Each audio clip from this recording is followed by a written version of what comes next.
Yo, mambo vipi ya go by the name Musa alongside Mnyamwezi Soweto Kid is in the building. Kama kawaida kama kawize. Hii ni The Streetwear Show the way from Dali TV ambayo inapatikana pale mjini YouTube, pia inapatikana mjini Facebook, pia inapatikana kwa Mnyamwezi kabisa pale mjini IG wenye wanapenda kupita Instagram.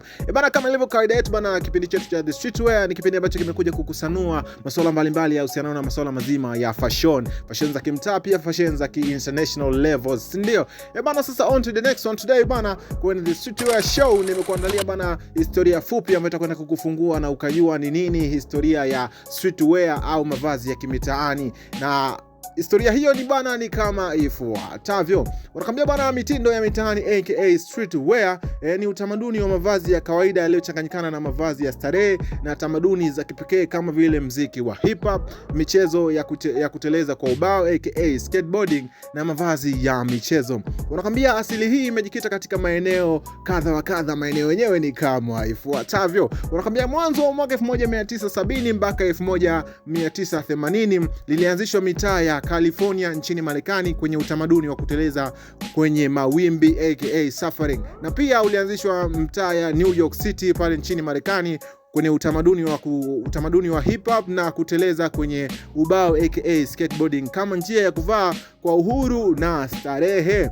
Wanakuambia ushawishi ukazidi kutapakaa, ukazidi kusambaa sehemu mbalimbali. Ushawishi ukafika nchini Japani katika miaka 1990.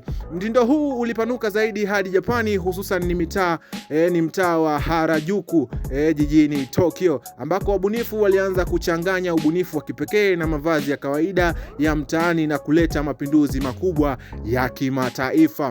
Ukuaji wa kimataifa katika miaka ya 2000, nikisema 2000 zinamaanisha mpaka hivi sasa currently bado watu wamekuwa wakivaa mavazi haya ya streetwear. Na siku hizi bwana, wanakuambia vazi hili limetoka katika kuwa vazi la mtaani hadi kufika vazi la maonyesho ya mitindo kiwango cha juu, high level fashion, ambako linajulikana kwa bidhaa zake ambazo ni kama mtindo wa fulana kubwa au t-shirt kubwa, naita oversized t-shirt. Pia kuna masuala mazima ya kofia, kuna viatu vya michezo kama vile sneakers. Kama utakuwa ni mfuatiliaji wa fashion na pia unafuatilia michezo fulani, utakuwa ukiwaona wachezaji wa masuala mazima ya kuteleza kwenye ubao kama vile skateboarding, wana hip hop wenyewe ile misimamo tamaduni, utakuwa umeshaona masuala kama mazima kama hayo ya streetwear au mavazi ya mitaani. Bana, na hiyo ndo ilikuwa ni historia fupi ambayo nimekuandalia leo siku hii ya leo, mimi nikiwa kama main host wako bana Mo South alongside Mnyamwezi all the way from Streetwear Show ambayo inapatikana kwenye The Dali TV bana. Mpaka next time, see you.